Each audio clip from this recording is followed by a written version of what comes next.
मेरे प्रिय बच्चे, अभी जो कुछ भी हो रहा है, वो तुम्हारे भले के लिए ही हो रहा है। चाहे परिस्थिति तुम्हें विपरीत क्यों ना दिखाई दे, याद रखो कि तुम्हारे साथ एक दैवीय शक्ति विराजमान है, क्योंकि अब तुम असीमित संभावनाओं से घिरे हुए हो। तुम्हारी चुनौतियों पर विजय पाने की क्षमता असीमित है। इस कारण तुम्हारे लिए संदेश भेजा गया है।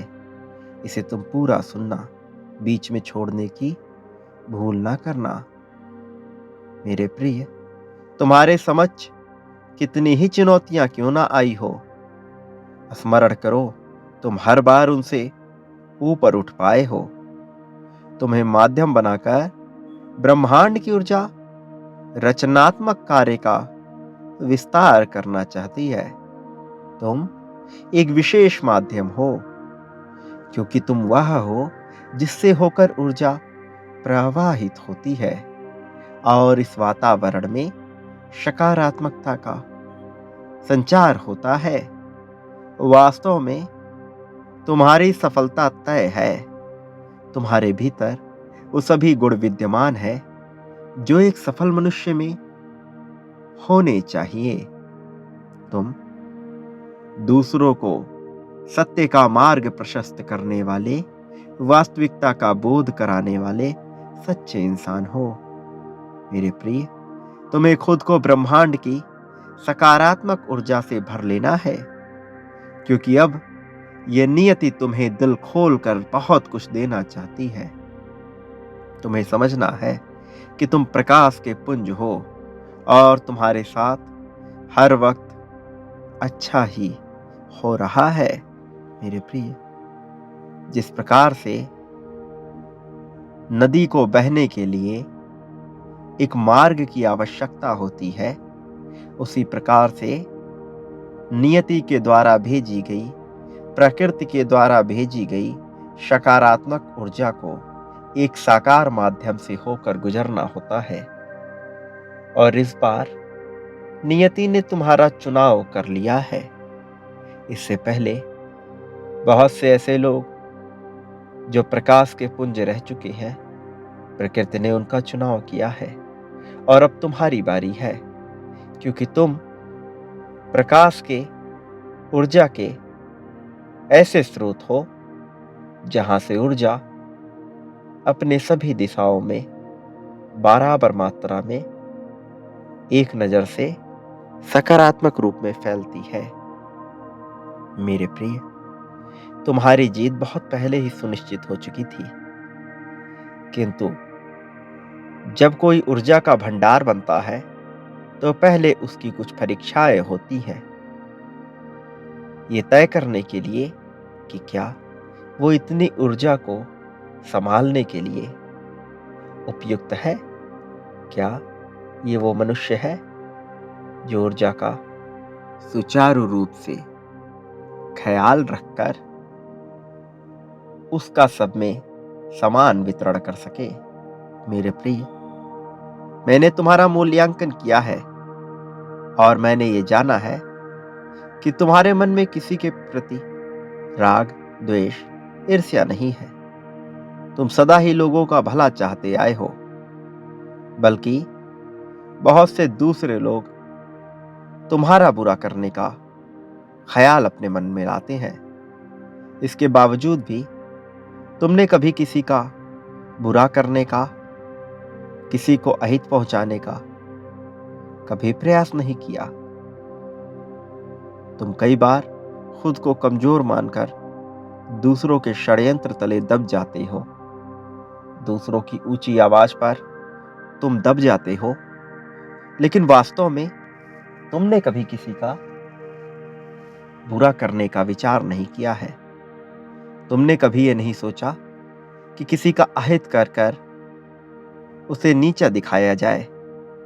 इसके बजाय तुम अपनी प्रगति का विचार करते रहे। मेरे प्रिय, यही कारण है कि नियति ये समझ पाई कि तुम सबसे उपयुक्त हो जीतने के लिए बचपन से ही तुम अपनी बात खुलकर कभी रख नहीं पाते थे। कोई ना कोई कुंठा तुम्हारे मन को घेर लेती थी और इस वजह से तुम जीत नहीं पाते थे। लेकिन तुम यदि अपने जीवन को ध्यान से देखोगे, उसका विश्लेषण करोगे, तो तुम एक बात समझ पाओगे कि तुम कई बार मुश्किलों में फंसे हो और तुमने ये प्रार्थना की है कि बस एक बार तुम्हें इस मुश्किल से निकाल दिया जाए तो तुम्हारा जीवन बेहतर हो जाएगा। मेरे प्रिय, उसके बाद तुम पुनः एक नई मुसीबत में फंस गए और हर बार तुमने ये प्रार्थना की। तुम यदि इसका विश्लेषण करो तो तुम ये जान पाओगे कि तुम हर बार उस समस्या से बच जाते थे। क्या तुमने कभी विचार किया कि तुम हर बार उस समस्या से कैसे बच निकलते थे? मेरे प्रिय, मैं हमेशा तुम्हारा साथ देता था और मैं हमेशा से यही चाहता आया हूं कि तुम्हारी जीत हो। इसलिए मैं तुम्हें कभी हारने नहीं दूंगा। हर बार जब तुम मुश्किल में फंसे, मैंने तुम्हारा साथ दिया। मैं तुम्हारे साथ खड़ा रहा, कभी साकार रूप में तो कभी निराकार रूप में। कभी तुम्हारे मन मस्तिष्क में मैं प्रेरणा बन के उतरा तो कभी साकार रूप में किसी और के मन मस्तिष्क में। मेरे प्रिय, किंतु मैंने हमेशा ही तुम्हारा साथ दिया है। तुम मुझे अत्यंत प्रिय हो और जो मुझे प्रिय होते हैं उनकी जीत मैं पहले से ही तय कर देता हूं। तुम मुझे प्रिय हो, इसका कारण यह है कि तुम्हारा मन स्वच्छ है, तुम्हारा हृदय निर्मल है। तुम कभी ऐसी षड्यंत्रकारी बातें नहीं सोचते जिससे दूसरों का अहित हो। भले ही कोई तुम्हारे साथ बुरा व्यवहार करे, भले ही कोई तुम्हारे साथ गलत हो, लेकिन तुमने कभी किसी का बुरा करने का विचार नहीं किया। तुम तो सदा से ही अपनों को खुशियां देना चाहते थे और तुम्हारा प्रयास भी इसी क्षेत्र में हुआ। मेरे प्रिय, तुमने अपने कार्य क्षेत्र में, अपने कैरियर में बहुत सी मुश्किलों का सामना किया है, लेकिन अब उन मुश्किलों का अंत हो रहा है। एंजल्स तुम्हारे करीब आ रहे हैं। वो देवदूत जिन्हें मैंने तुम्हारे जीवन में भेजा है, वो बहुत जल्द तुम्हें अपने आसपास मालूम होंगे।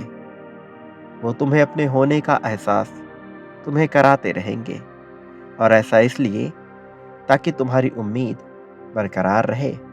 वो अपना कार्य कर रहे हैं। तुम्हारे पूर्वज तुमसे प्रसन्न हैं। तुम अपनी पारिवारिक श्रृंखला के बहुत महत्वपूर्ण मनुष्य हो, इसलिए तुम्हारा जीतना आवश्यक है। हर कोई तुम्हारे विजय की कामना करता है, इसलिए ये नियति तुम्हारे सामने ऐसे अवसर प्रदर्शित करेगी जिन अवसरों को पाकर तुम अपने जीवन को एक समुचित उद्देश्य प्रदान कर सको। मेरे प्रिय बच्चे, एक बात कभी मत भूलना कि परिस्थिति चाहे कैसी भी हो, मैं तुम्हारा साथ कभी नहीं छोड़ूंगा। मैं सदैव तुम्हारे साथ रहूंगा। इसलिए अपने मन में आ रहे भय को पूरी तरह से निकाल दो। मेरा आशीर्वाद सदा तुम्हारे साथ है। सदा सुखी रहो, तुम्हारा कल्याण होगा। मेरे आने वाले संदेशों की प्रतीक्षा करना। मैं आऊंगा तुम्हें मार्ग दिखाने के लिए और तुम्हारी सहायता करने के लिए। तुम्हारा उत्थान होगा।